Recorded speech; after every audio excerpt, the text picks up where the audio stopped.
Sejam bem-vindos a mais uma aula de mecanização agrícola aí da série Etapas da Produção Agrícola. Hoje a gente vai estar iniciando aí a parte de tecnologia de aplicação defensiva, a primeira parte, que engloba aí os tipos de pulverizadores e bicos. Tá? Depois nós vamos ver a parte de regulagem na segunda aula. Então hoje nós estamos na aula 4, técnicas de aplicação. Lembrando que todas essas aulas aí estão à disposição de vocês aí no meu canal do YouTube, para que vocês possam retornar lá e assistir a aula quantas vezes for necessário e tirar as dúvidas também. A gente começa aí então com o pulverizador mais simples, né, dentro da linha profissional, que é o pulverizador costal, né, que já mostrando ali que a gente está trabalhando com produtos tóxicos, né, que pode ser bastante tóxico para o ser humano, e tem que usar aí os EPI sempre que for estar utilizando esses equipamentos. Aqui nós temos um pulverizador, um EPI, inclusive, que tem uma proteção de plástico nas costas. Caso tenha algum vazamento, você tem a roupa, na verdade, ela é Teflon, né? Então não penetra, mas pode, com vazamento contínuo, pode ter alguma penetração. Por isso a gente coloca também essa proteção. O aplicador normalmente não gosta, mas é importante que coloque, porque a transpiração é menor, mas ficaria só na parte costal no momento da aplicação. Então esses pulverizadores aqui, é um pulverizador de 20 litros, mas que acaba fazendo um serviço bastante interessante, principalmente na área de hortaliça, de jardinagem, em áreas de menor porte ou de áreas menores, ok? Então, se a gente for pensar em termos de componente, quase todos os pulverizadores são semelhantes, né, na sua constituição. Então, todo pulverizador, normalmente, ele tem uma bomba, nesse caso aqui é esse cilindro, que movimenta aqui e forma um pistão, né, dando a pressão. E nesse caso, aqui nós temos uma tampa que tem um diafragma, onde a entrada de ar é por aqui, né? Se você vedar esse diafragma aqui por completo, então normalmente a gente vai ter uma dificuldade aqui até na pressão. Você vai dar uma pressão, vai ficar forçando muito e a pressão final aqui ele vai formar um vácuo aqui de certa forma e vai diminuir essa pressão, ou você vai ter que fazer uma força maior. E quando se faz isso, ele acaba estourando alguns retentores que porventura tem ali. Então é importante que esse diafragma que não seja lacrado, que às vezes ele, como é um material que pode estragar, às vezes o produtor depois vai e fecha, que pode dar algum vazamento. Mas ele estando funcionando direitinho, né? Normalmente ele não permite que a cauda que esteja aqui dentro do pulverizador saia, mas permite a entrada de ar. Então toda vez que você aciona e forma um vácuo aqui, né, ele acaba então permitindo a entrada de ar, ok? Nesse pulverizador, normalmente essa alavanca aqui é que faz acionar o cilindro, mas tem a possibilidade de você montar, se for acionado manualmente com a mão, mas quem tem destro, né, você pode substituir e colocar a alavanca do lado direito ou do lado esquerdo. Tá? Então tem essa possibilidade aí de trabalho, ele inverte os lados aqui. Isso é importante para o conforto do trabalho do dia a dia. Né? Normalmente aqui ela forma o vácuo, a pressão aqui internamente esse cilindro, de onde sai a mangueira, e vai até aqui o bico. E aqui nós temos o registro que, à medida que você for utilizar, você vai acionando e libera o líquido. É importante que mantenha aqui uma pressão constante, né? Porque senão você vai ter pressão variável aqui. Essa pressão não seja muito, mais constante, isso é importante. Isso aqui é uma bomba de cerca de 20 litros, tá? Então é uma bomba das mais simples, mas que funciona. Aqui dentro nós temos algumas manutenções, tem algumas válvulas que tem que fazer a limpeza todas as vezes que usar, Às vezes tem parte de metal, se não utilizar alguns produtos que seja corrosivo, se a hora que terminar o trabalho não for feita uma limpeza, normalmente inicia-se o desgaste muito rápido, né? Então é importante que se faça isso. E se retirar a pintura, que se faça a pintura naquele local também, para manter ali e diminuir essa corrosão. Existem alguns acessórios que podem ser colocados, né, substituídos. Então, na extremidade da mangueira, nós podemos substituir o bico por uma barra com 2 bicos, até 3 bicos tem ela no mercado. Tem ela mais circular, né, e tem ela mais reta. Isso aqui permite você levar um canteiro, né, sem você precisar ficar movimentando. Isso acaba dando uma uniformidade melhor na aplicação.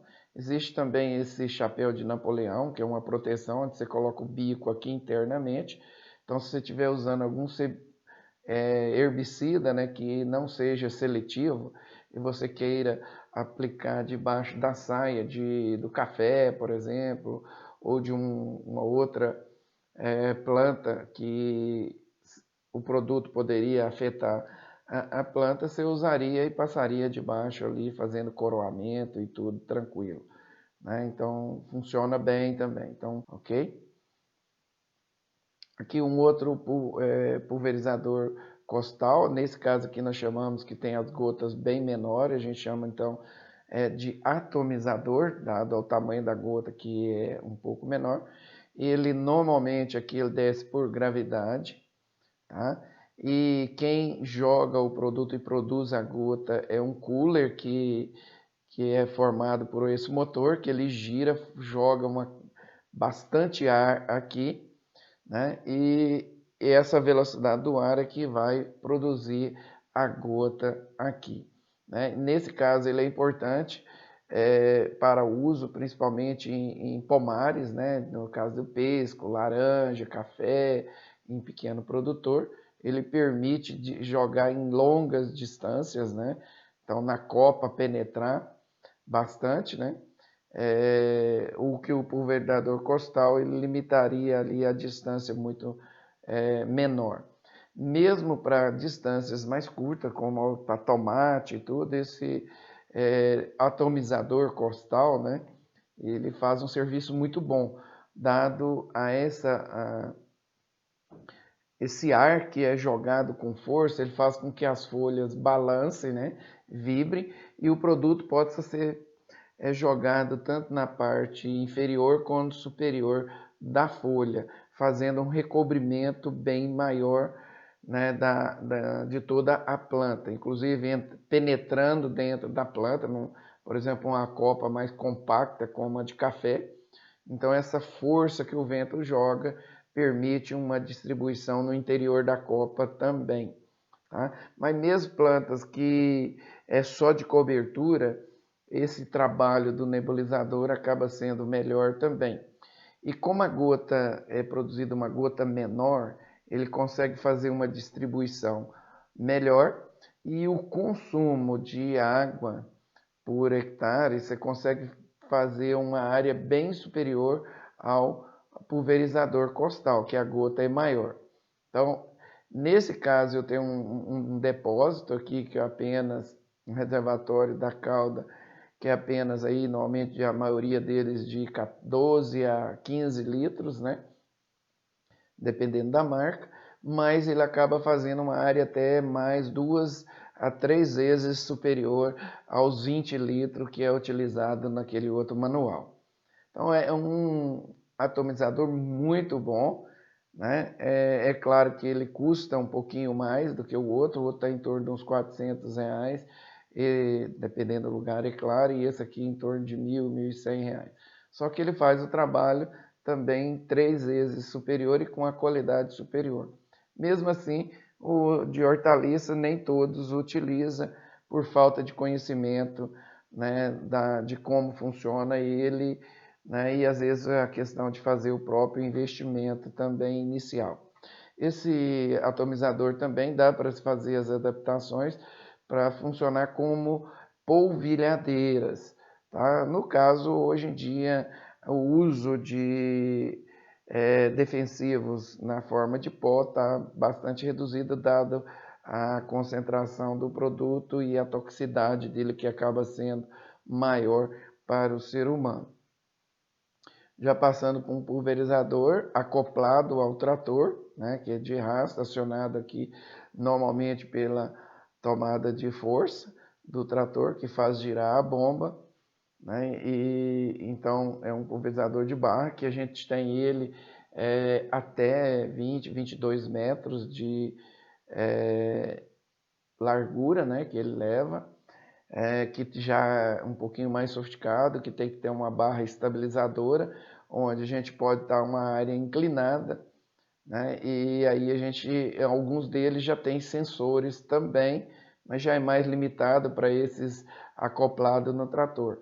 Mas tem já um sistema de fazer essa estabilização também. É possível, inclusive já ligado ao GPS, até com seções, né, com desligamento de seção ligado ao GPS.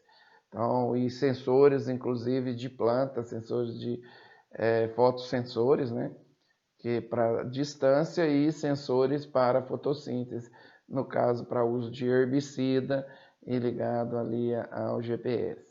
Né? Esse GPS, inclusive, se coloca a largura da barra e ele direciona o trator para não ter sobreposição automaticamente. Então, são pulverizadores que a gente vai estar estudando um pouquinho mais, né, na calibração, inclusive. Vamos trabalhar com dessa forma aqui, mas que já tem um rendimento operacional bastante grande. Esses pulverizadores de barras, todos eles, até os autopropelidos, têm mais ou menos a mesma estrutura, mas o mais importante, se a gente entender essa estrutura aqui, a gente vai estar entendendo o funcionamento de todos esses pulverizadores. Então, como nós falamos, tem um tanque, um reservatório. Esse reservatório, dependendo do produto, precisa de uma agitação, né? No caso do manual que nós vimos lá, acabei não falando, quando você aciona a alavanca, né, da bomba, ela internamente aciona um agitador também. Nesse caso aqui, o que faz girar a cauda e misturar é o retorno, né, que joga líquido nos dois sentidos e faz a cauda estar em agitação aqui o tempo todo. Tá? Então nós temos agitação de alguns produtos, suspensão, e é importante que isso aconteça. Apesar que quando ele está em movimento, acaba chacoalhando ali, né, e acontecendo um pouco, mas é importante que isso aqui também venha atuar. E normalmente na saída dele, do tanque, já vem um filtro. Esse filtro tem que ser dado manutenções periódicas, dependendo do produto. Às vezes durante o dia você tem que fazer mais de uma limpeza. Aí dependendo de produto, solução é mais difícil, mas depende também da água, né, de onde você está pegando a água, que pode vir alguma sujeira, algum resíduo, que possa, às vezes, ter que fazer a manutenção desse filtro. Então depende da cauda e depende da água que você está utilizando ali. Se você pega numa represa, né, e assim por diante. Então esse filtro é que impeça, né, na verdade, a passagem de qualquer tipo de resíduo que possa até atrapalhar a bomba ou vir a entupir os filtros, os bicos onde vai estar jogando, que é um pequeno orifício, né, onde vai estar saindo e produzindo a gota. Na sequência a gente tem a bomba. Na maioria dos pulverizadores hoje, que como a gente precisa de uma bomba que produza altas pressões, né, que para produzir a gota eu preciso de uma pressão bastante alta. Nós vamos ver isso aí também bastante detalhado na hora de ver a produção de gota. Então normalmente são bombas de pistão. Passado pela bomba, né, ele volta, quando esse registro está aberto, ele volta todo, né, 100% para o tanque, se a bomba estiver acionada, que ajuda na agitação. no caso de quando vai iniciar o trabalho, esse registro aqui, ele é fechado, boa parte dele, né? De acordo com a vazão dos bicos, né? Em alguns casos é fechado totalmente, quando a demanda é maior, e nesse caso ele tem que fechar o de cá e abrir a parte que vai para o bico. Então ele vai fechando o retorno, né? E abrindo a barra que vai para os bicos, né? Então o fluxo, eu tiro o fluxo daqui indo para esse lado. Uma vez que eu queira regular a pressão, ele pode estar fechado aqui os bicos e eu vou fechando aqui, e aqui eu tenho um regulador, uma válvula regulador de pressão, que é uma mola. Então eu posso regular essa pressão aqui, né, que vamos supor que eu regule ele na pressão de 3 bares. Né? Se eu regulo 3 bares, a hora que chegar na pressão de 3 bares, essa mola acaba acionando e o retorno acontece vindo para o tanque. Tá? Ajustando aqui a pressão de trabalho, que por isso que já tem aqui nessa regulador de pressão aqui, já tem um manômetro, né, que já marca a pressão. Então, feito essa regulagem, eu posso fazer também, checar ela, abrir os bicos e ver se vai estar mantendo aquela pressão de trabalho que eu quero. Por exemplo, 2 ou 3 bares. Então, é importante que essa pressão mantenha constante. Então, eu faço, checo, abro de cá rapidamente. Normalmente isso é feito com água só, não é com calda. Né? Faço a regulagem da pressão. Já deixo aqui essa regulagem certa, né? Para trabalho, ok? E depois é só, na hora de ir trabalhar, é só abrir o registro aqui da barra e pronto, né? E normalmente saindo aqui do regulador de pressão, em alguns pulverizadores tem um manômetro também próximo à barra com os bicos, tá? E veja bem, um pulverizador igual nós vimos aqui, né, esse maior, normalmente ele é dividido em várias seções. Normalmente eu tenho uma seção central aqui, que é em torno de 5 metros. Depois eu tenho, às vezes, mais 2 seções, às vezes de 6 ou 7 metros, dependendo do tamanho da barra. Então, para cada seção aqui, normalmente eu tenho um filtro. Eu tenho um filtro para essa seção, um filtro para essa outra seção, outro para essa, e assim por diante. Normalmente são 5, nessas barras, são 5 filtros. Isso por quê? Para melhorar ainda um filtro um pouco mais fino, que já passou nesse filtro, né? E para evitar novamente que não vá nenhum tipo de sujeira aqui para esses bicos. Quando eu tenho a pressão aqui constante e eu altero a pressão dos bicos ou você verifica que uma dessas seções a vazão parece estar sendo alterada ou está oscilando, é importante aí que já faça essa limpeza desses filtros aqui também. Novamente, no próprio bico, ele tem um outro filtro. Então, os pulverizadores de barra são 3 locais de filtragem. O filtro da saída do tanque, tá? E mais um filtro de seção e o próprio filtro do bico, tá? Então, essa é a composição, né, dos pulverizadores. Então, aqui a regulagem de pressão. Veja bem, se eu mudo aqui os bicos, normalmente essa regulagem de pressão, às vezes eu ponho um bico de vazão maior, então eu tenho que ajustar essa regulador ou o retorno em si, né? Que normalmente está acoplado ao regulador de pressão aqui também, é tudo num conjunto só. Mas são alavancas diferentes que dá para a gente acionar individualmente, ok? Entendendo isso aqui, né, bastante simples, né? Todas as regulagens a gente vai estar acionando, fazendo e manutenções que seriam essa manutenção inicial aqui. Depois nós vamos conhecer o bico e ver a necessidade de se fazer essas manutenções também no bico, que nós vamos estar detalhando um pouco mais aí essas ponteiras. Mas nós, além dos pulverizadores de barras, nós temos os pulverizadores, no caso aqui, que são os turbos, né? Que são utilizados aí, no caso, para lavouras de café, para cana, para lavoura de laranja ou pomares em geral, né? São utilizados esses turbos.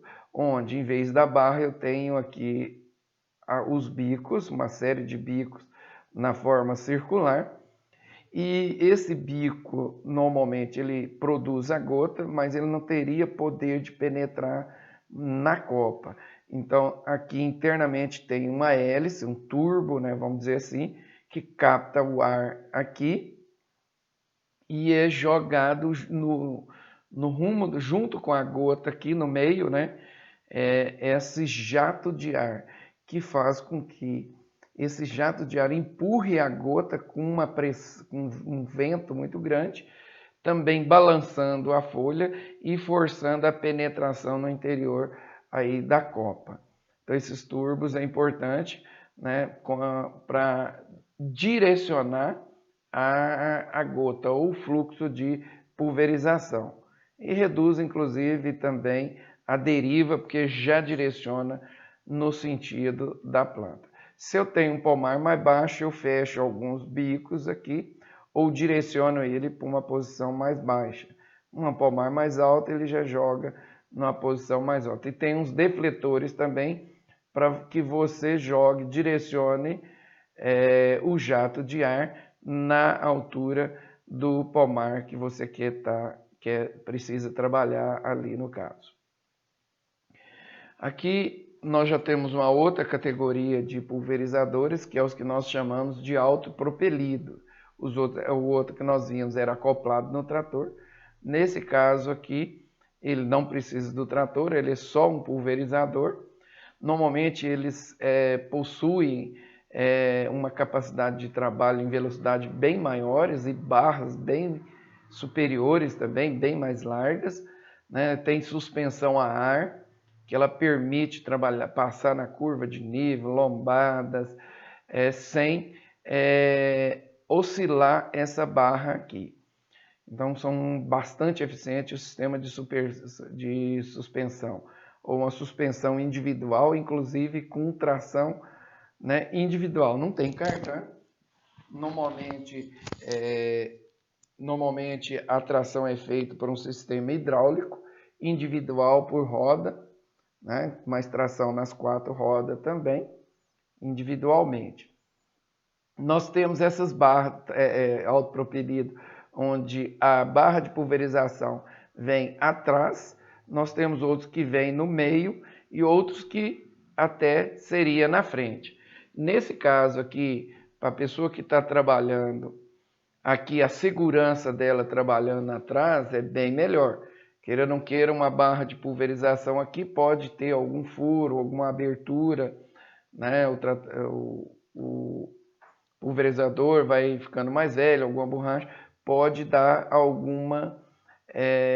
penetrar algum produto aqui, né? Mas daria uma visão melhor, porque ele poderia estar observando também. Mas, no caso, em termos de segurança, esse aqui seria o melhor, que ele trabalha sempre um pouco mais distante e acaba a segurança sendo melhor. Esse aqui especificamente é um pulverizador autopropelido, onde nós temos aqui o que nós chamamos de Vortex.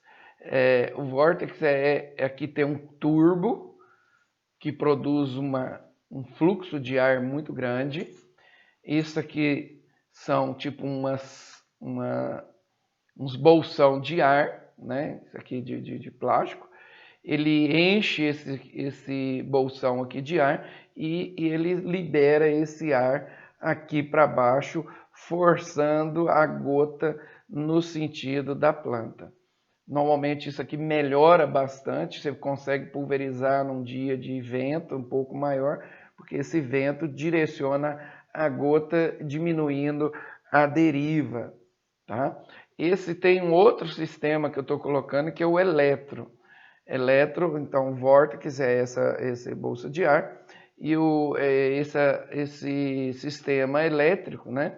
Ele é um sistema que energiza ou produz uma corrente, né? A água, a solução passa por um sistema que imanta a gota, produzindo cargas elétricas, que é negativa, onde aqui é positivo.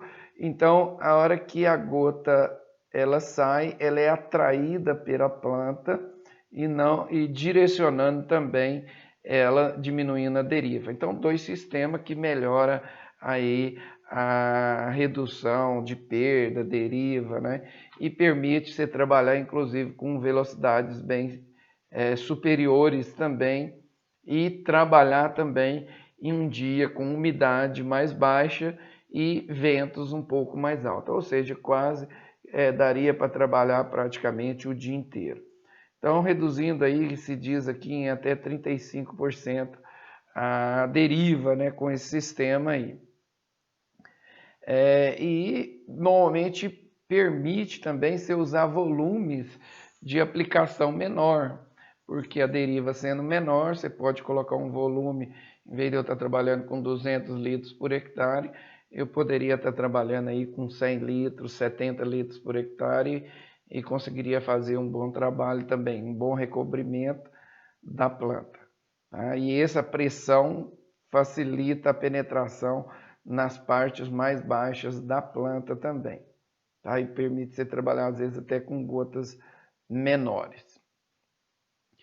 Aqui nós temos outros tipos de pulverizadores também, que é o helicóptero, né? Os helicópteros, eu diria, em termos de qualidade de aplicação, eficiência, seria um dos sistemas mais evoluído. No entanto, no Brasil nós temos o uso bastante reduzido, porque dado a manutenção do helicóptero, que é muito mais superior, é mais caro, né, do que dos aviões, né? Porque não tem asa, então é um equipamento que a revisão é mais cara exatamente por isso. É um equipamento que, se desligou a hélice, ele cai na hora. Mas a própria hélice forma um cooler, jogando, né, forçando essa gota a cair. Ele tem a possibilidade de chegar no final da lavoura, virar e retornar. E um outro segmento, né, que seria a aviação, que no Brasil ela está cada dia crescendo mais, né, que permite você fazer também áreas bastante grandes, né, por dia, né, cada voo você faz 200 hectares, né, em 20 minutos do voo e voltar 200 hectares. Tá?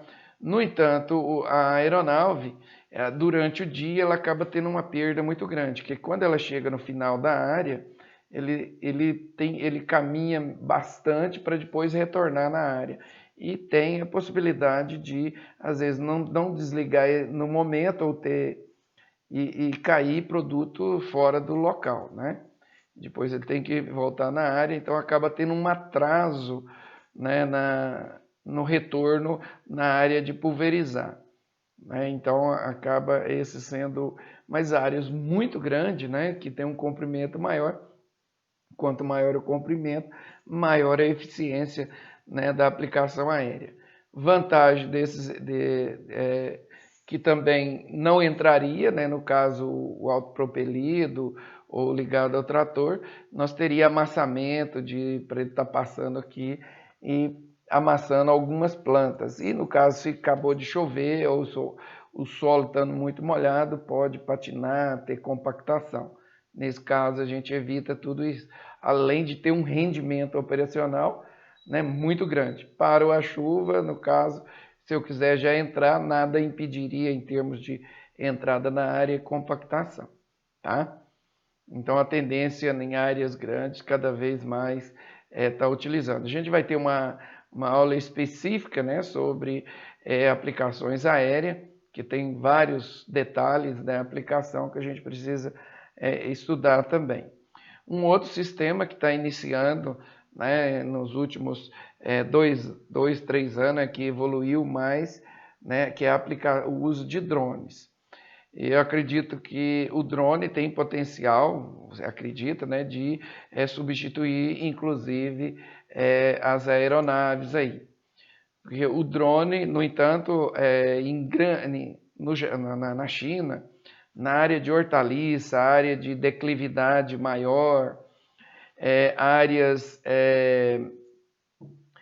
que você tenha dificuldade, né, de entrar, mas principalmente hortaliças, praticamente todas as pulverizações está sendo usado. Aqui no Brasil também está sendo utilizado bastante na área florestal, onde você tem um ataque de algumas lagartas em reboleira, e aí você faz uma imagem, você vê onde que está o ataque, e você programa, você joga a área onde você vai aplicar pelo mapa, e o drone vai e pulveriza exatamente aquele ponto que está no mapa, né? Então, no caso de reboleira, ele funciona muito bem. Então, a tendência é cada vez aumentar o uso desse drone. Hoje, comercialmente, você encontra drones aí com capacidade mais comum aí de 30, 40 litros de caudas de aplicação, e com drones que têm capacidade aí de 1 hora, no máximo 2 horas de voo, os tradicionais. Mas já tem estudo drones com barras de pulverização semelhante a essa do helicóptero aqui, né, com capacidade até de 20 metros, e também com capacidade de voo aí até de 6 horas. Aí nesse caso são drones onde é ligado, tem um motor a combustível, que tem um gerador que aciona, produz energia para acionar os motores laterais. E aí nesse caso esses drones têm a capacidade aí de autonomia aí até de 200 litros.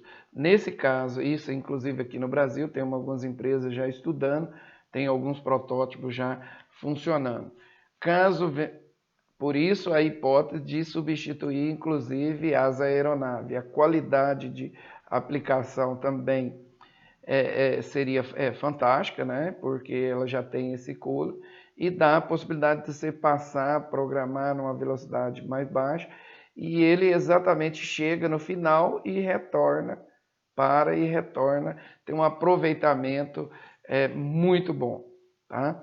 Então a tendência é cada vez mais o uso desse drone. Em áreas grandes como soja, né, milho, ainda não está sendo utilizado ainda, mas para controle de algumas pragas, distribuição inclusive de alguns de controle biológico, os drones já vêm sendo utilizados em grande escala, inclusive no Brasil aí.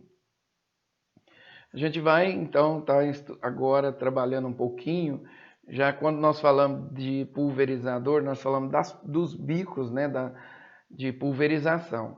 Então o segredo, né, da pulverização, de uma boa pulverização, ela passa pelos bicos, né, o tipo de gota que vai ser produzido, independente do modelo, se é autopropelido, se é o drone, se é o avião. Então nós temos os bicos mais adequados para cada situação. Então, para a gente entender, começamos aqui entendendo aqui os bicos, né? Então, na verdade, o bico é tudo isso aqui, né? Ele é composto por um corpo.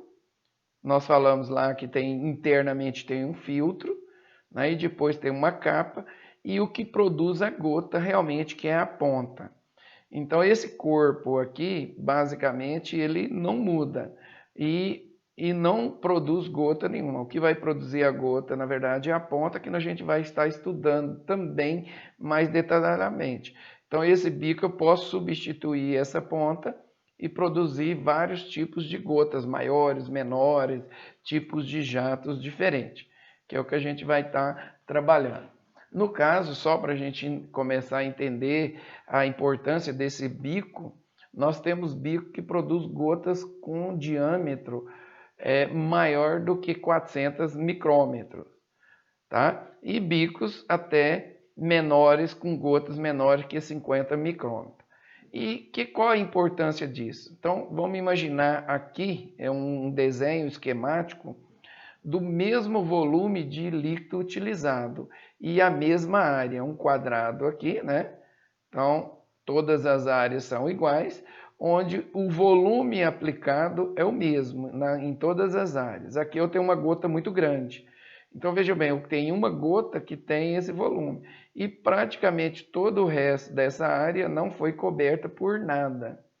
No caso, eu tenho uma gota com o tamanho reduzido, ou diâmetro reduzido à metade, que é 200 micrômetros, tá? Então eu já tenho uma cobertura, uma distribuição, um número de gotas maiores e uma cobertura da área maior também.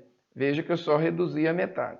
Novamente, reduzindo a metade, esse mesmo volume aplicado com gotas menores, eu praticamente fiz uma cobertura total dessa área.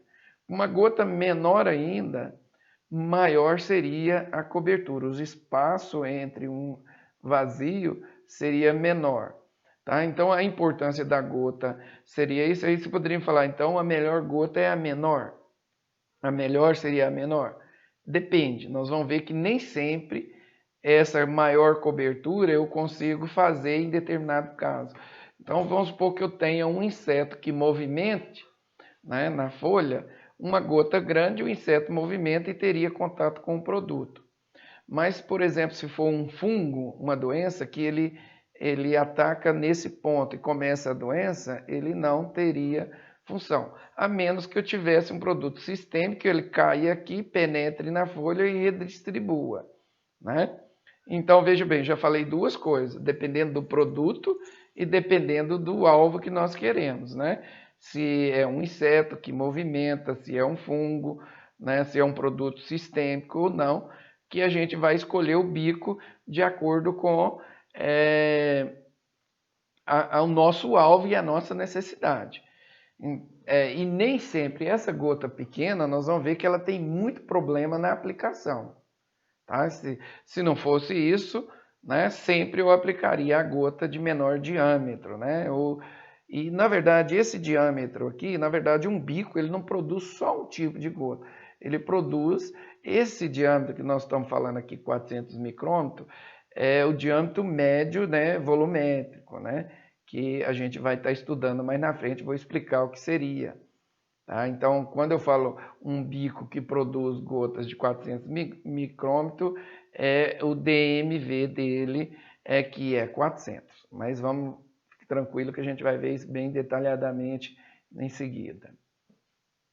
Então, na verdade, para normatizar esse tipo de bico, né, existem duas agências que nós vamos ver que está no mercado.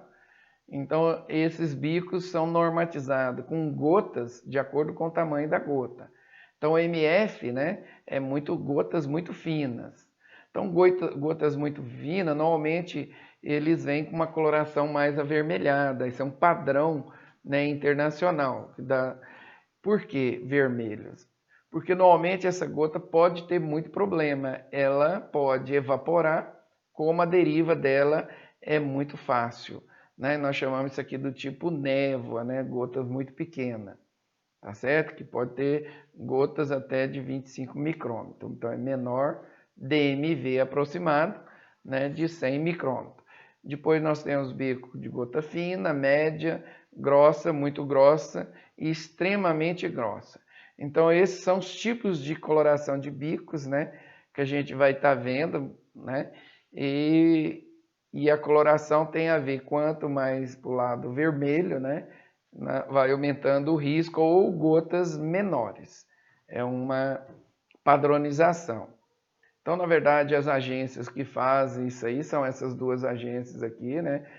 São as agências que normatiza, que é o Conselho Britânico de Proteção às Lavouras da Inglaterra, e a ASAI, que é a Associação Americana de Engenheiros Agrícolas, que é uma americana, que faz a classificação, uma quanto ao tamanho, né, diâmetro médio volumétrico, né, ou seja, o percentual, né, de coeficiente de variação que a gente vai estar vendo aqui. Então, essas classificações né, das duas vem, todo bico vem com todas essas classificações aqui já escrita nele, tá certo? A gente vai estar estudando todos essas características do bico aqui. Nós já falamos do tamanho de gota e da sua importância. O mais importante, então, de tudo isso é que o bico vem atender, né, o nosso objetivo. E qual que é o nosso objetivo? Atingir o alvo. Então, o nosso alvo é o quê? Pode ser a parte superior da folha, ou é o interior da planta, ou é a margem inferior. Para isso, a gente tem que saber onde está a praga. E para ver se esse pulverizador, essa aplicação vai ser eficiente, a gente pode usar esses papéis sensíveis. Eu posso pregar, se eu quiser fazer um teste, na parte superior, inferior ou no interior da planta. São papéis sensíveis à água, né? Assim que a água bate aqui, né, ele altera a cor e eu consigo medir o tamanho da gota, o número de gotas que está caindo por centímetro quadrado ali, tá certo? Então, o que é mais importante ao escolher o bico é ver se ele vai atingir o meu alvo.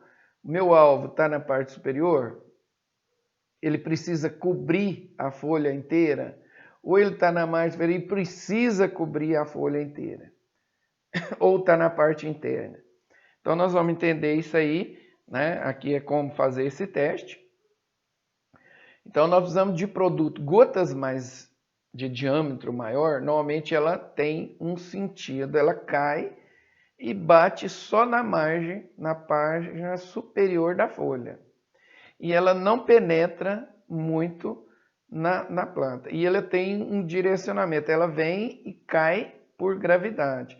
As gotas, quanto menor, o vento movimenta ela tem esse movimento, vamos dizer assim, fica circulando, porque ela é muito leve e fica em suspensão. E automaticamente ela acaba atingindo a parte inferior da folha. Então, aqui a gente só um esquema mostrando isso aí. Se eu quero penetração, as gotas menores conseguem atingir a página inferior. E se tem movimentação de ar também, tá? Então, a penetração e a margem inferior, que eu precisaria eu ter pelo menos uma parte de gotas menores. Então a gente vai analisar agora também como que eu analiso esses bicos, que eu falei lá que é o VMD, né? É o diâmetro mediano volumétrico, tá? E o NMD, que é diâmetro mediano numérico, tá? E o que seria isso, né?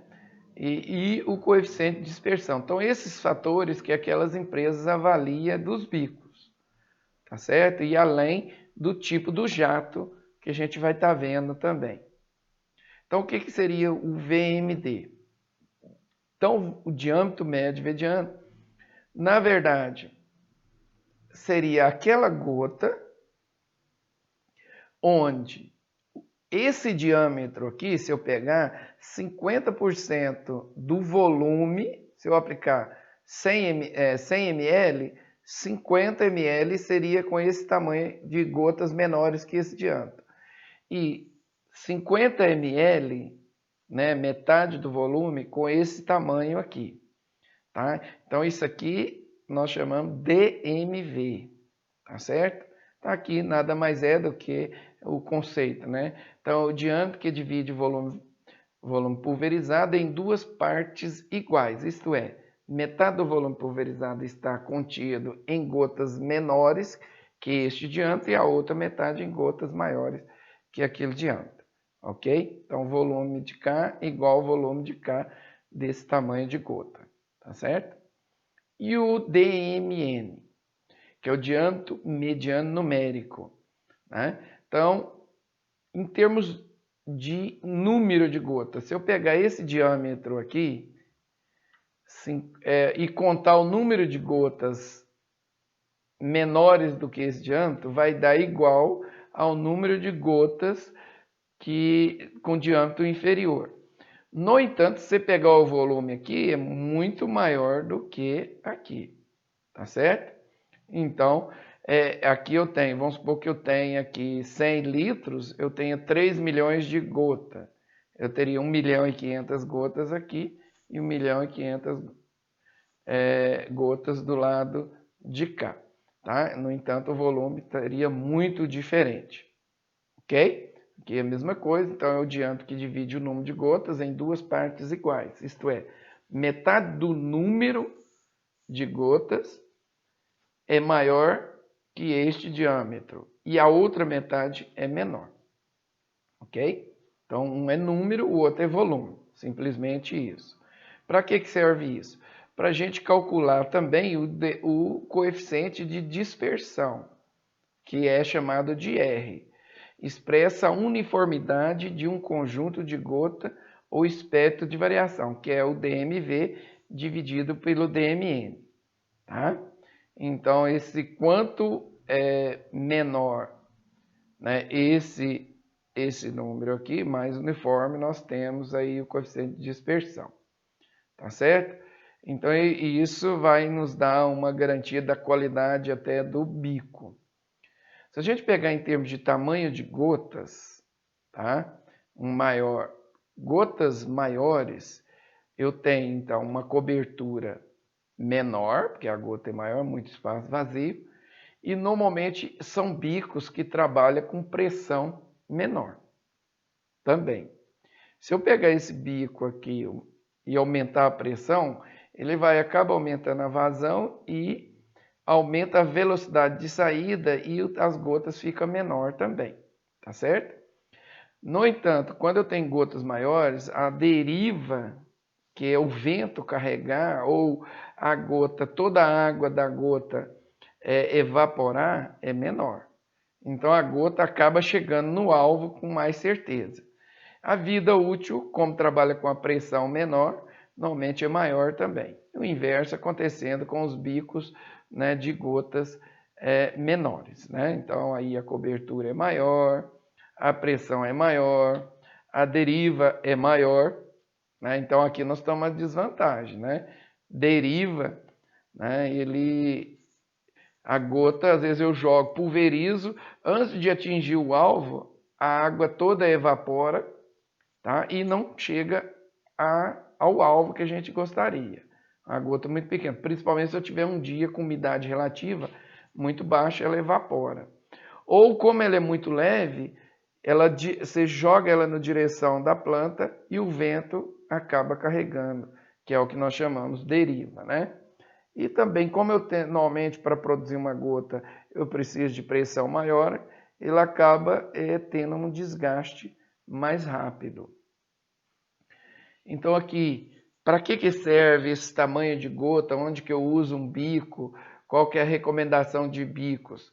Normalmente, quando eu trabalho com herbicida, tá? Então normalmente a gente trabalha com gotas um pouco maiores, né? Que é um DMV de 200 a 400 micrômetros, né? Que é a indicação. Então a gente trabalha com um número de gotas de 20 a 30 gotas por centímetro quadrado. Com inseticida, dependendo do inseticida, se é sistêmico, aqui também poderia ser, se é sistêmico ou se é de contato, ou se o inseto movimenta ou não, a gente trabalha com gotas menores a gotas maiores. Ou o alvo, se o inseto fica escondido debaixo da folha, tá? Também aí eu teria que trabalhar com gotas menores. Por isso essa variação, dependendo do tipo de alvo, né, que a gente vai ter, a gente trabalha com bicos diferentes.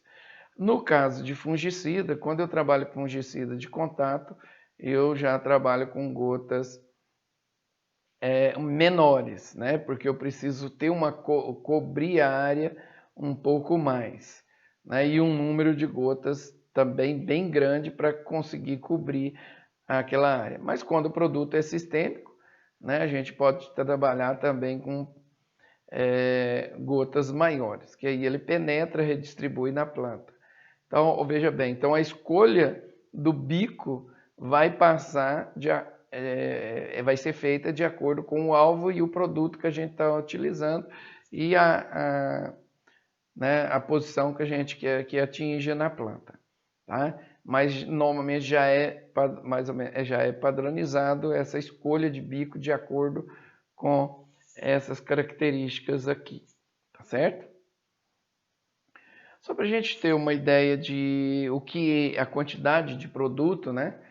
Normalmente a maior parte dos produtos que a gente trabalha para lavoura de soja e tudo, a gente trabalha com volumes menores. Mas aqui, por exemplo, eu trabalhando o que seria distribuir 240 litros em 1 hectare. Seria igual você jogar 24 ml em 1 metro quadrado. Se a gente comparar isso com milímetro de chuva, espessura, seria igual a 0,024 milímetros. Ou seja, é uma quantidade muito pequena de produto por metro quadrado, né? 24 ml em 1 metro quadrado é muito pouco. Olha que eu estou falando aqui 240 litros por hectare. Se eu estiver trabalhando com 70 litros por hectare, né, já vou dividir aqui para 0,07, então é uma quantidade muito pequena, né, ou 7 ml por metro quadrado. Se a gente comparar essa quantidade que a gente joga com o orvalho que está sobre a folha de manhã, um orvalho normalmente joga de 200 a 850 ml por metro quadrado. Então, veja bem, é mais de 10 vezes o volume da pulverização. Ou seja, se eu aplicar o produto com a quantidade de orvalho muito grande, eu vou diluir o produto ou o produto vai misturar com a água do orvalho e vai cair, formar a gota, né? Então, essa questão do orvalho, por isso a aplicação muito cedo, né? Ela às vezes não tem uma eficiência muito grande. Eu tenho que esperar secar um pouco mais a folha para depois a gente entrar com a pulverização. Por essa questão, a relação de volume, né, que acontece numa pulverização em relação ao próprio orvalho. Então a gente começa a pulverizar depois que o orvalho já está secando, né, e também em horário muito seco nós vamos ver que às vezes é problemático. Então veja bem, já que nós falamos que a gota, o clima, pode afetar a pulverização, a eficiência dessa pulverização. Então, a escolha do bico passa até às vezes do tipo do clima. Então, por exemplo, se eu tenho uma temperatura mais alta, a gota pequena ela evapora muito mais rápido. Mas mesmo que eu tenha uma temperatura mais alta, mas a umidade relativa esteja alta, ela demora a evaporar. Agora imagine o contrário, eu tenho temperatura alta e umidade relativa baixa. A evaporação é muito rápida, tá? Então acaba eu não conseguindo fazer uma boa pulverização, né? E a temperatura também, eu tendo uma temperatura, ocorre também outra coisa. Quando a temperatura está muito alta, os estômatos estão abertos. A penetração, a absorção pela planta do produto é maior. Numa temperatura mais baixa, ele demora mais a ser absorvido, porque os estômatos às vezes estariam mais fechados, né, para a transpiração. Então tem esse fator temperatura e umidade, então vai ser fundamental na eficiência da nossa aplicação. Então, assim como a umidade, a seca, muito seco, a planta fica estressada, os estômatos também vão estar fechados. Quando a planta está mais seca, os estômatos, está faltando água, né, no solo, os estômatos ficam fechados para economizar água. E a absorção é menor também, né, fica a planta no estresse. O próprio vento também, né, então se estiver ventando, vai ter deriva. Então, esses fatores, sempre que for feita uma pulverização, a gente vai ter que estar observando isso aqui, que às vezes a gente vai estar aplicando um produto e vou estar jogando o produto fora. O produto é excelente, controla o que a gente está querendo, mas não vai ter efeito. Por quê? A tecnologia de aplicação não está sendo seguida adequadamente. Tá? Então, a gente tem uns limites que a gente segue. Então, todas as vezes que você for fazer uma aplicação de um produto, você vai verificar a temperatura se está menor que 30 graus e a umidade maior que 65. Fora dessa temperatura, é melhor a gente parar a pulverização, tá certo? E vento. Se o vento for menor, sempre que eu for aplicar, vento menor que 8 km por hora. Então, se a gente obedecer esses critérios de temperatura, umidade e velocidade do vento, né, a gente já vai ter uma possibilidade, uma aplicação muito mais eficiente. Tá? E é por aqui que passa, né, a eficiência da aplicação. É claro que a gente pode contornar isso aqui, nós já vimos aquele eletrovórtex, né, que é um pulverizador que às vezes eu consigo trabalhar com uma umidade, uma temperatura um pouco maior e umidade também um pouco menor, né? Exatamente pelo direcionamento, né, da gota ali.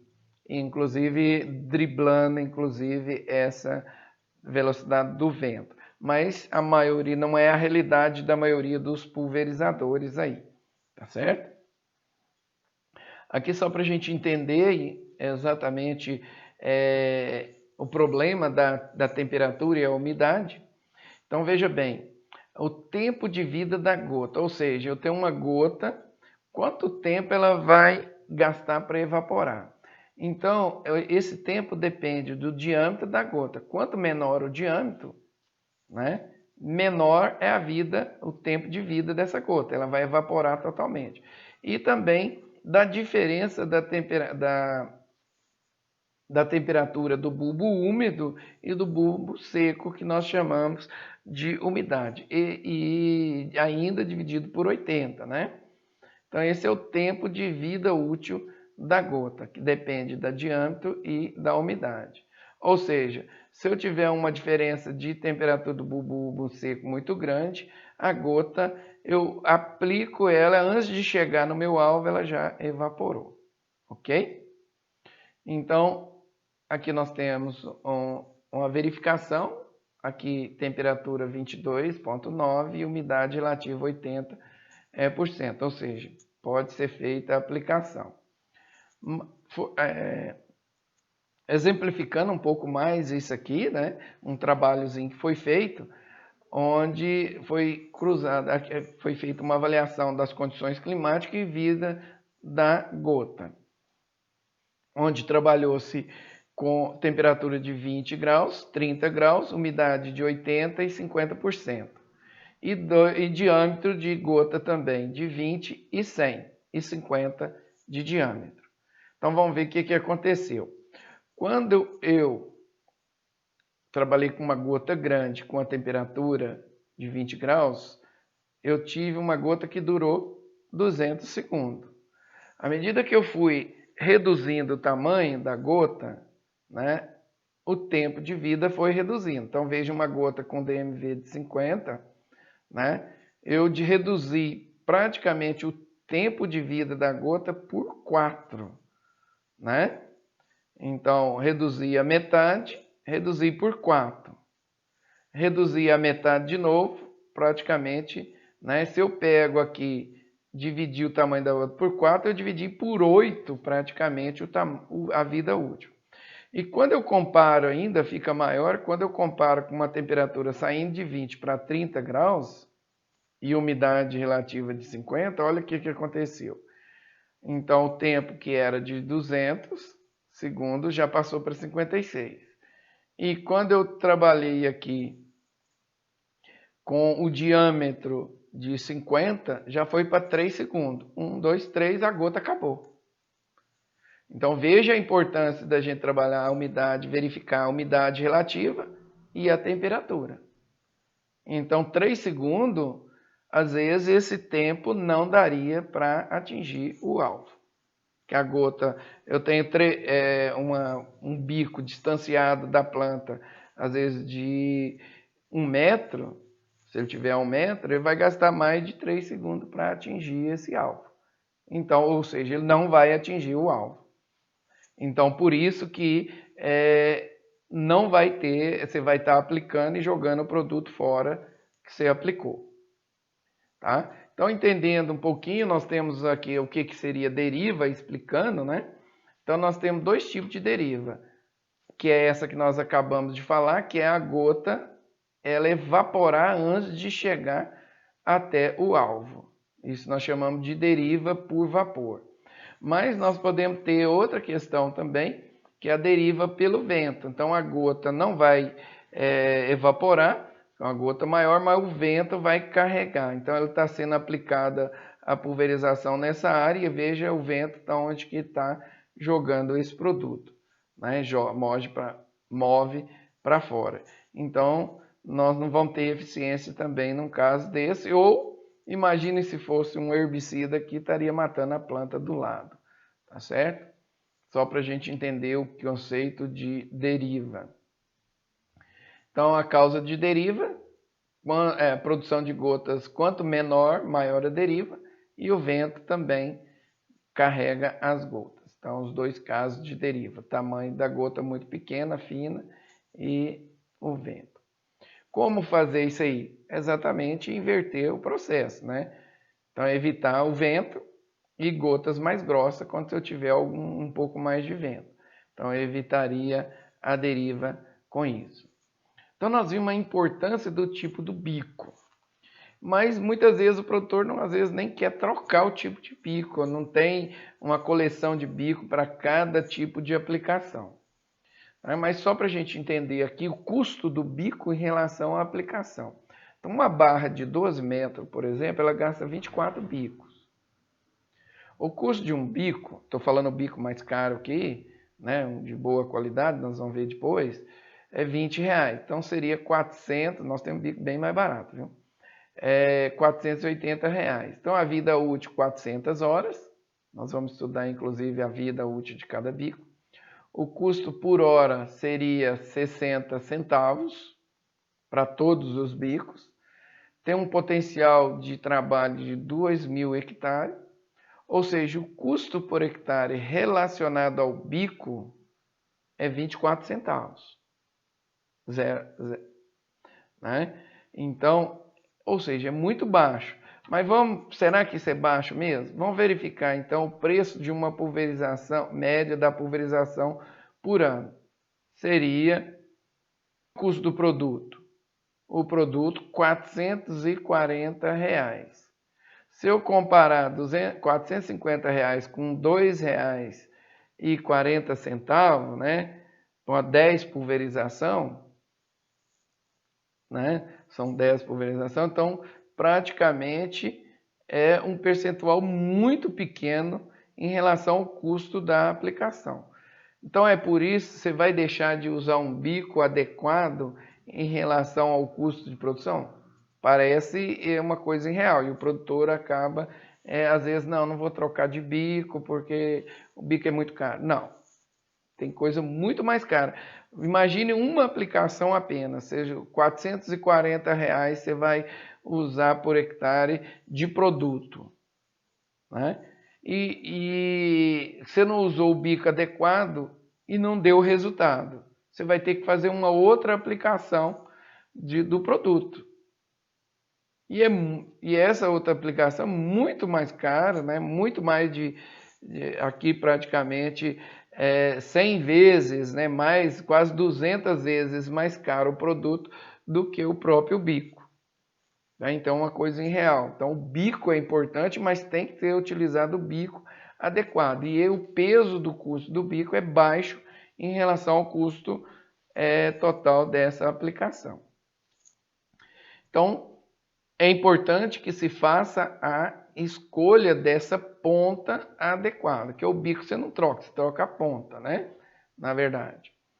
Então, a escolha da ponta ela é em função, né, do tratamento que vai ser realizado, da quantidade de volume, que nós vamos ter bico que tem capacidade ou pontas, né, com volumes diferentes, para 100 litros por hectare, para 200, para 300, para 400.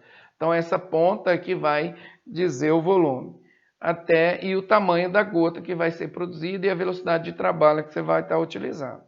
Então nós vamos entender tudo isso. Então no mercado nós temos vários tipos de bico, várias marcas, né? E aí, qual bico eu vou usar? Então a gente precisa entender um pouquinho deles. Agora, né? Como eu escolher? O bico que eu tenho funciona, não funciona? Né? Então eu tenho que entender isso aqui bastante. Então vamos conhecer essas pontas aqui que tem no mercado. Né? Nós temos bicos que nós chamamos de jato cônico, vazio, onde ele joga produto dessa forma e o centro não joga produto. Então no mercado tem vários. Mas qual a característica desse bico? É aqueles bicos que tem baixo volume e gotas pequenas e exige uma pressão de trabalho mais alta. Normalmente trabalha com ângulo menor também aqui, né? Ou seja, são bicos que eu precisaria até uma distância entre um bico e o outro um pouquinho menor. Né? Tem vários materiais que a gente vai estar estudando, nesse caso aqui, estou falando aqui de aço inoxidável cerâmica. Né? A aplicação é utilizada então para qual tipo de produto? Então, produtos de contato pós-emergência. É produto, ou seja, quando eu preciso fazer uma cobertura bem feita, né? Então, há necessidade em culturas perenes, então aí eu vou estar utilizando isso aqui, gotas menores, fungicidas de contato principalmente, né? Então, aqui alguns modelos desses, né, de cones vazios. Se a gente for comparar, tem um segundo tipo de bico que é cone também. No entanto, esse aqui é o cone vazio, esse que é o cone cheio. A diferença da ponta é exatamente esse difusor. Eles são iguais, joga, né, nesse caso aqui ele joga na extremidade, ele tem um furo central, né, que é um difusorzinho. Então aí ele joga uma quantidade um pouco maior e também produz um pouco de gotas maiores também. Tá? Então tem o cone vazio e o cone cheio. Tá? Então a característica aqui do cone vazio, normalmente são bicos que trabalham com pressões até 10 bares, né, para produzir gotas muito finas, né, e ângulos pequenos. Então pode ser usado dependendo para inseticidas, fungicidas, dissecantes, né, cultura com grande massa foliar, tá certo? E as pontas bico cheio, normalmente já vai produzir gotas maiores e trabalha com pressões menores. Então, viu que nós trabalharíamos até a 10 bar, esse aqui com limite até 3 bares de pressão, tá certo? Então, gotas grandes. Se é gotas grandes, né, ele pode trabalhar com vento maior, mas no entanto, ele tem uma cobertura bem menor. Certo? Então aqui, e aí um outro tipo de pontas, né, que é a ponta do tipo jato agora, do tipo leque ou jato plano, chamado também, tá? Então, esse tipo de bico ó, tem esse formato aqui, que é produzido a gota na saída. É bastante utilizado dada a uniformidade de distribuição, né, dessa aplicação. Tá? Ele é maior do que o outro. Nós vamos ver depois o padrão de distribuição, mas esse que tem uma uniformidade aqui muito grande. Mas é bastante utilizado aí para herbicida pré e pós-emergente e também em alguns casos para inseticidas, mas tem algumas limitações, né? Então trabalha com ângulos bem maiores e veja que a quantidade de produto que vai cair no meio normalmente é maior, nós vamos ver esse padrão de distribuição. Há necessidade de sobreposição, então, para ter essa uniformidade. Ele trabalha com pressões intermediárias, né, de 2 a 4 bar. Para melhorar essa eficiência desse bico, né, quanto à penetração, normalmente eu trabalho, às vezes, existe ele com jato duplo, para um lado e para outro. Aí eu já melhoro também essa penetração, porque ele vai lançar em ângulos diferentes sobre a planta, né, de um lado e de outro. Só que uma ponta um pouquinho mais cara, né, mas que já melhora essa qualidade aí, tá certo? Tá? Só mostrando então um padrão de distribuição desses bicos, né? Então aqui veja esse bico, os bicos tipo cone, né, de jato, e principalmente de jato duplo. Aqui, ó, nós temos furos e pulverizando, olha a uniformidade, esse azul é a quantidade de água que foi colhida, ele é separado aqui. Olha a quantidade, a uniformidade. Quando eu pego um de jato cone vazio, olha o que acontece com a distribuição, né? Não tem uma distribuição bastante desuniforme. Então é mais exatamente por esse coeficiente de variação muito grande. Então nesses de jato duplo, né, nós temos vários modelos aí no mercado. Aqui só vendo, esse aqui é uma ponta, né, que diferentes tipos de pontas, com jatos duplos. Nós vamos ver aqui que é com injeção de ar, sem injeção de ar também. E nós podemos ter ele, que é o próprio equipamento, eu coloco dois, um joga para um lado, outro para outro. Então cada empresa, né, acaba tendo um recurso aí diferente para estar utilizando o bico duplo ou não para redução de custo. Tá? Então no mercado tem uma variação muito grande. Aqui uma outra, jato duplo, outra onde eu tenho um de jato simples, só que é colocado um para um lado, outro para outro, em ângulos diferentes. Aqui nós temos um outro tipo de ponta, que é a ponta então que eu mencionei ali atrás, que é o bico de impacto, né? A ponta que produz a gota por impacto.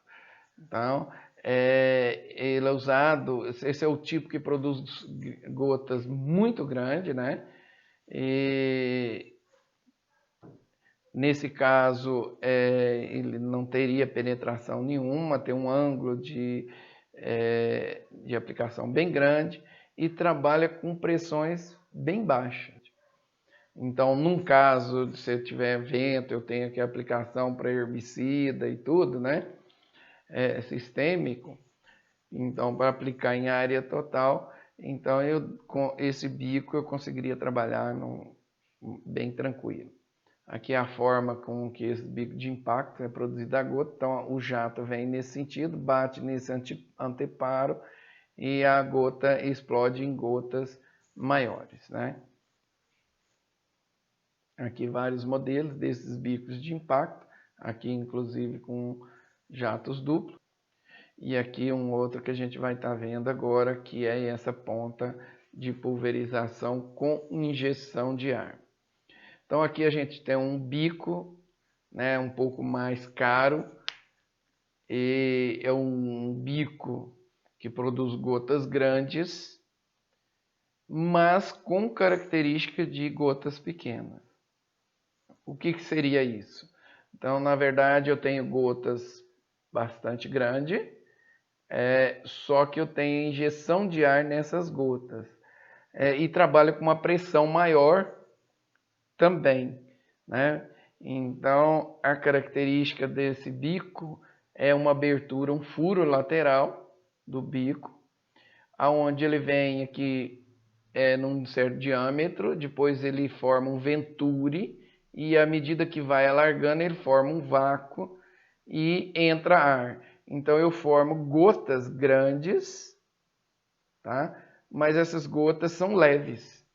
Então ela consegue movimentar, né, maior, ter aquela movimentação e pegar inclusive a parte inferior da folha. Porque no ar ele se comporta como uma gota pequena, né? Porque o ar movimenta para baixo para cima, ele facilmente, então ele não só cai. Mas como a gota é grande também, né, ele tem uma durabilidade, né, um tempo de evaporação muito maior. Então eu consigo trabalhar com velocidades maiores, inclusive nos pulverizadores. Então ele tem esse comportamento, ele é de gota grande, mas com comportamento inclusive de gotas pequenas, tá? Então mas é um bico que está sendo cada vez mais utilizado, dado essa característica. É claro que com a gota sendo grande, né, acaba, às vezes, ele não fazendo uma cobertura total. Então, nesse caso, para fungicida de contato, não seria muito interessante, porque a gota é grande. Mas para fungicida ou inseticida que eu queira atingir a parte superior e inferior, né, e ter uma boa penetração, né, ele tem esse tipo de ação. Aqui comparando os dois bicos, né, gotas grandes, borbulha, e teria gotas do tamanho e comportamento com esse de ponta de impacto. No entanto,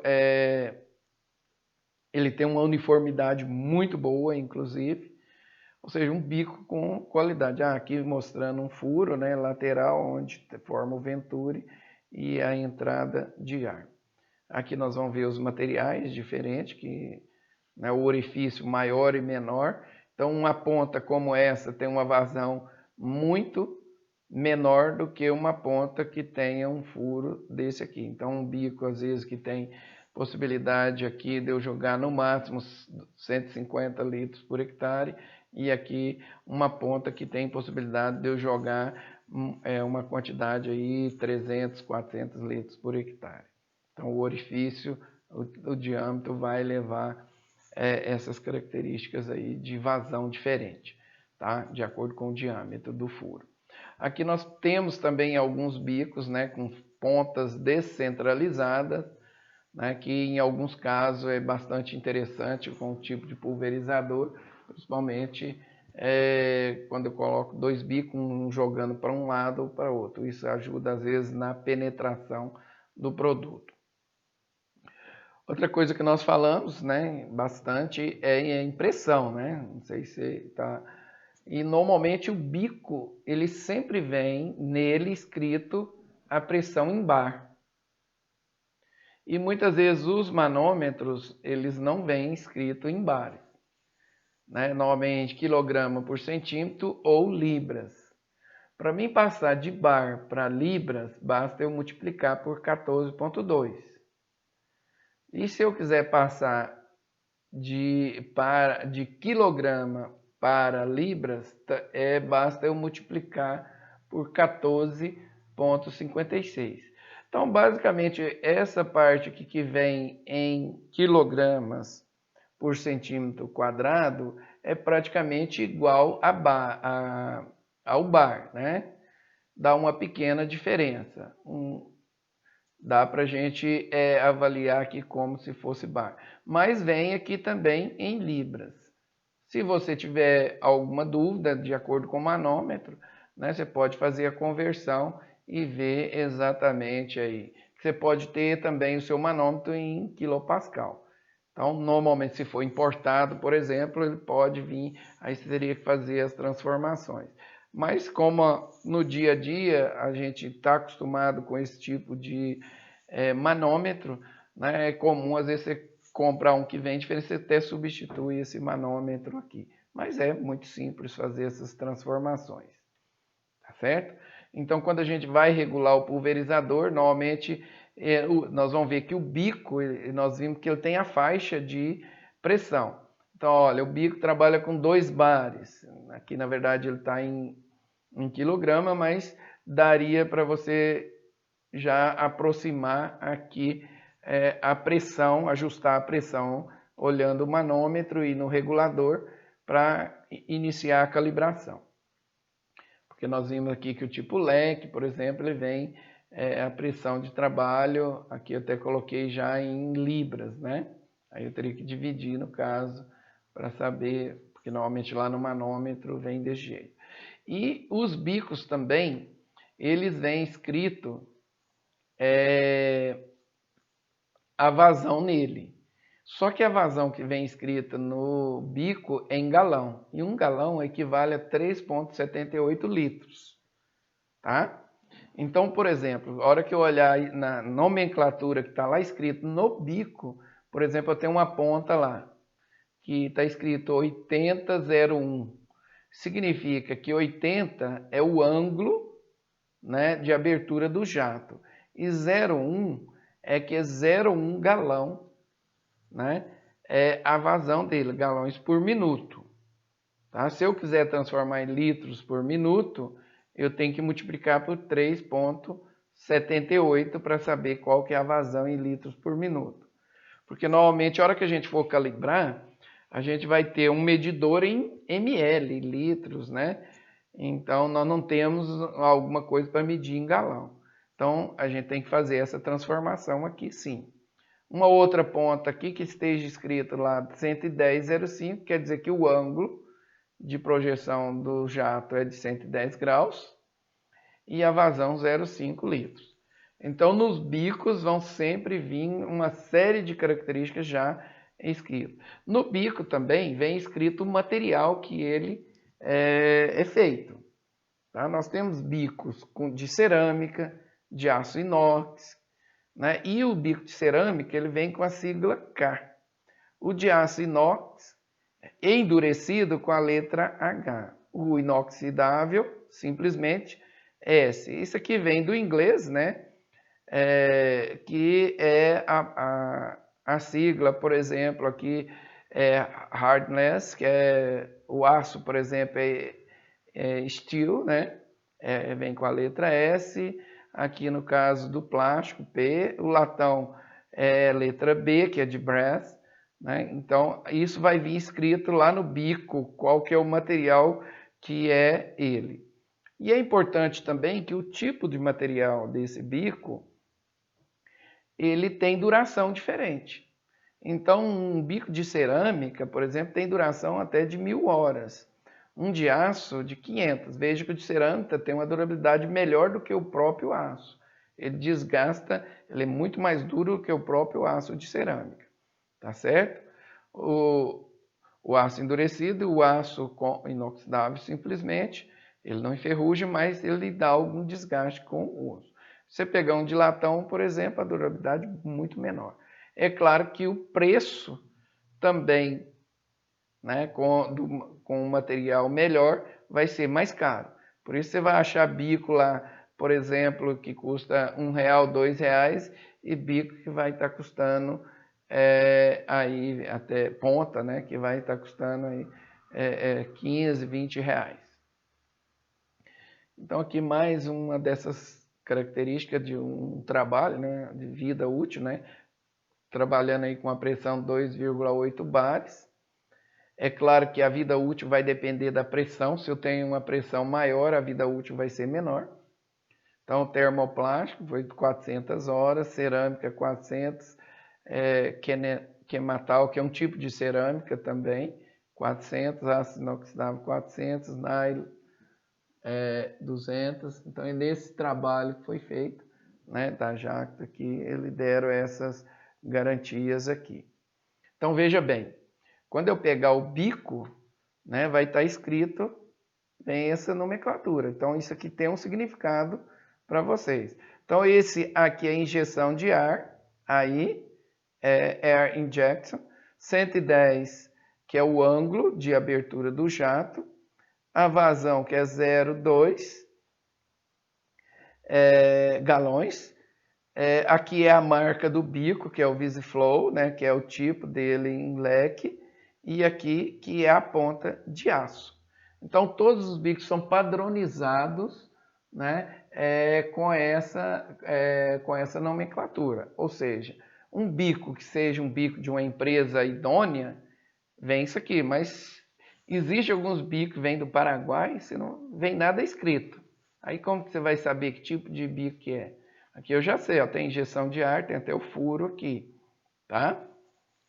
Então a característica dele dá para você olhando ali, você faz as contas para você fazer a calibração, que a gente vai ver inclusive na próxima aula.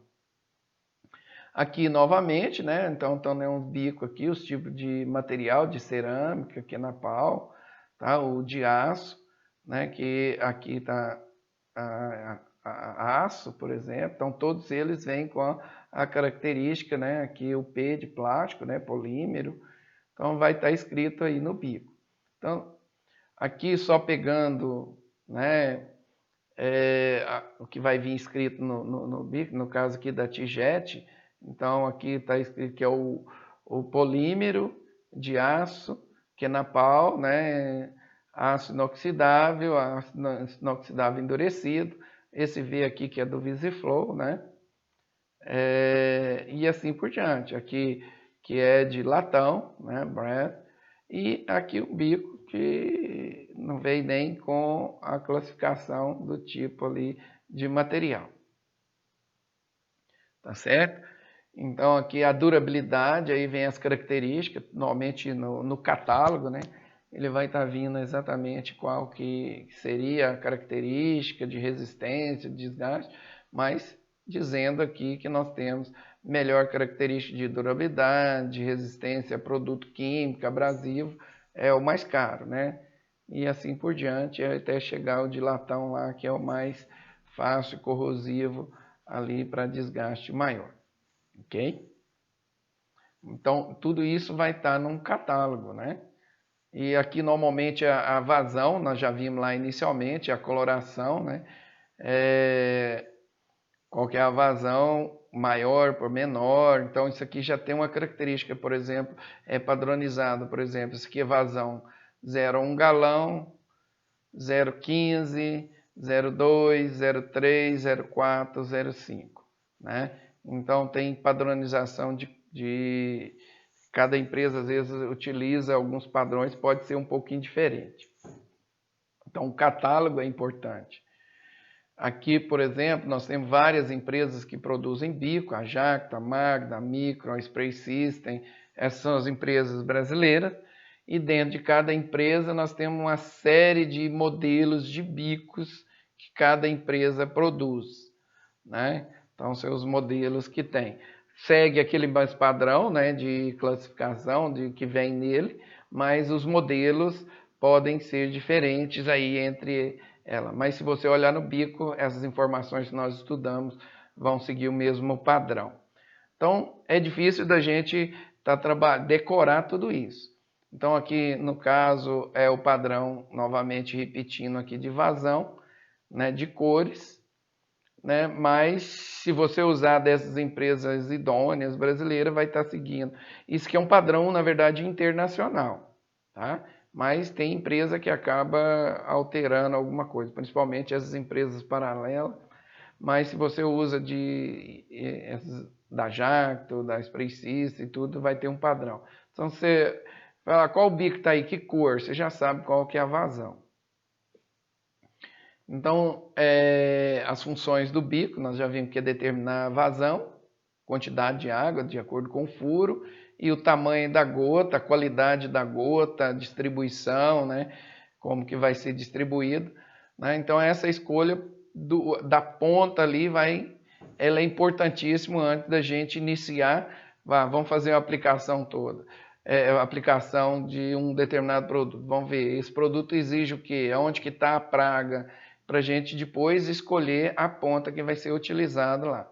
Normalmente, eu até não coloquei aqui, mas os pulverizadores, normalmente, ele tem um sistema que vem já com de 2, 3, 4, até 5 bicos, onde você vai girando no próprio pulverizador de acordo com o produto que você vai aplicar, você vai girar a ponta e você tem um bico diferente.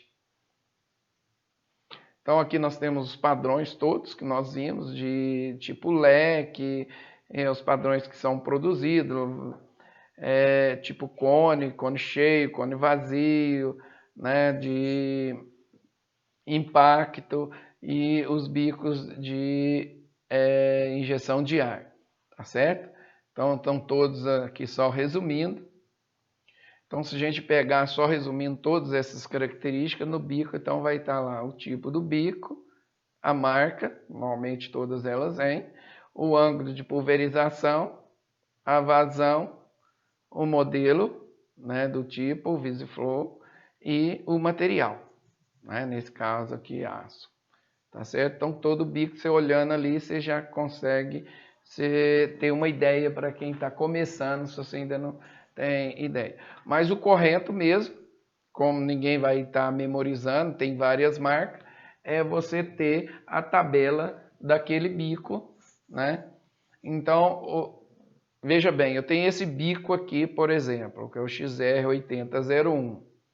Então, eu tenho essas características de vazão e tudo, mas só ele vem uma tabelinha quais são as pressões de trabalho desse bico. Ele trabalha de 1 a 4 bares.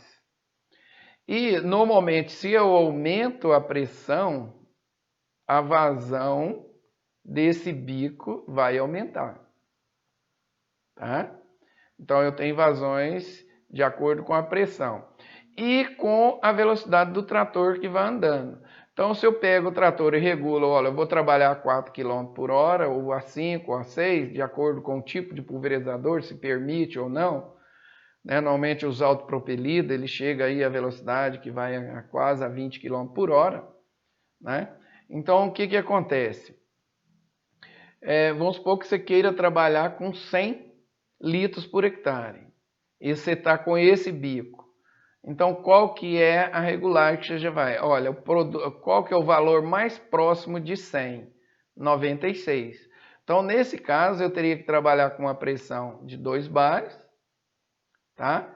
E uma velocidade de 4 km por hora, né? E eu poderia aumentar essa pressão um pouquinho mais de 2, às vezes eu já chegaria aos 100 litros por hectare. No ajuste final que a gente vai fazer, a gente faz isso e faz a aferição. A gente vai ver também como que é feito isso aí. Estou dizendo antes, aqui é a escolha da máquina e a escolha do bico por enquanto. Então, de acordo com o catálogo, fica fácil eu escolher o bico e a regulagem que vai ser feita depois. Então, vamos supor que eu tenha esse bico aqui, né? E eu queira também 100 litros por hectare. Então, eu vou escolher qual o valor que está mais próximo de 100. Então, eu tenho aqui ó, uma pressão de 1 litro, a pressão de 1 bar, teria uma vazão de 0,34 e 100 litros por hectare se trabalhar numa velocidade de 4 km por hora. Mas vamos supor que eu queira trabalhar com a velocidade de 6 km por hora, eu teria que aumentar a pressão um pouco mais e eu conseguiria trabalhar com 6 km por hora. Aí se eu pego esse outro bico aqui, eu conseguiria trabalhar com a velocidade, com essa pressão aqui, ó, né, uma pressão menor. Agora, por que eu estou falando?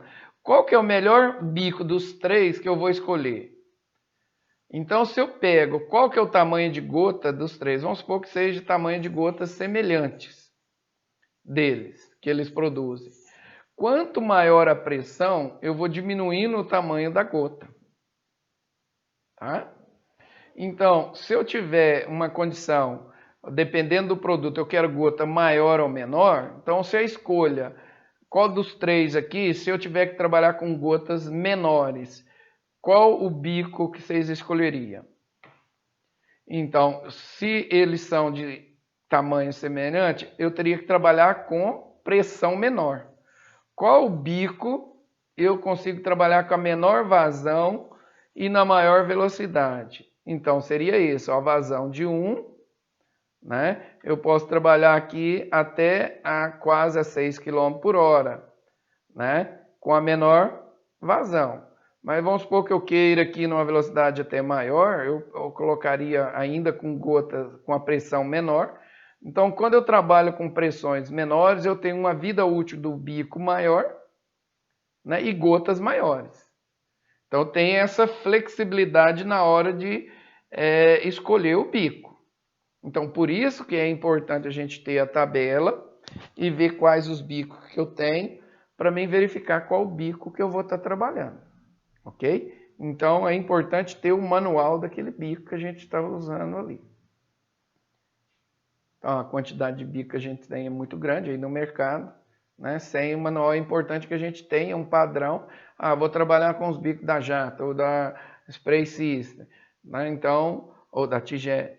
Então, eu tenho o manual daqueles bicos que eu estou usando lá no meu trator. Tá?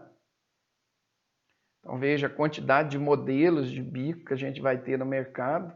Então, dificilmente vocês vão estar uns bicos mais caros, jato duplo, e já vem com a característica tudo isso aqui no manual, né, dele. Então, os modelos XRC, então tem o DG, então são vários modelos que tem aí no mercado. Então, é uma infinidade de bicos, que não dá para a gente memorizar tudo isso aí.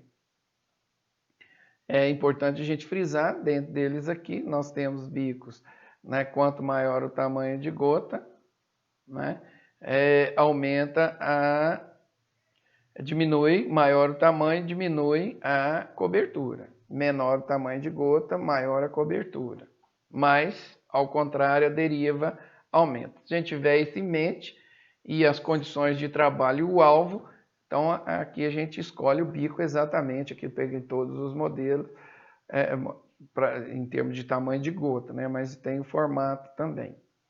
Só para a gente entender então, já que nós vimos o bico, esse aqui é aquele papel sensível à água, né? A gente cola ele lá na planta e dá para a gente verificar com a pressão. E existe, você tira uma foto, tem um programa no computador, um programinha ou no próprio celular, você tira uma foto e ele já te dá o padrão de gota que está tendo. Mas aqui é só para a gente comparar, bico, pressão diferente, né? Aqui tem gotas maiores, né, e menores, um padrão desse aqui. Nesse aqui eu tenho gotas bem grandes, mas muito espaço vazio.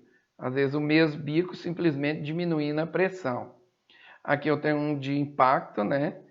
Eu tenho gotas grandes e mais espaço vazio também. Então aí dá para a gente calcular o DMV, normalmente pode, se não tiver, você vai ter que contar aqui cada gota e medir o diâmetro, mas tem programas que já fazem isso aí. Aqui um bico, né, de injeção de ar que produz gotas bem grandes, né, mas olha a quantidade de espaços vazio que tem. Então é mais para produto sistêmico. Quando eu preciso cobertura total, não daria para trabalhar com esse bico, mas ele consegue atingir a parte inferior e superior. Então eu precisaria de gotas menores quando eu quero uma maior cobertura. Então só lembrando, né, a escolha do bico, né, ou da ponta, né, ela varia de acordo com o tipo e atividade a ser realizada, das características e especificações das mesmas, né, de cada ponta. Elas podem ser como os componentes mais importantes da pulverização, pois elas dependem das características da pulverização emitida. Tá? Então, em cima disso, né, na próxima aula a gente vai estar trabalhando agora a calibração. Nós vamos pegar uma daquelas pontas e fazer a calibração. Como que é feito isso aí? Né? Que vai ser uma aula específica. Ok? Muito obrigado, até a próxima aula.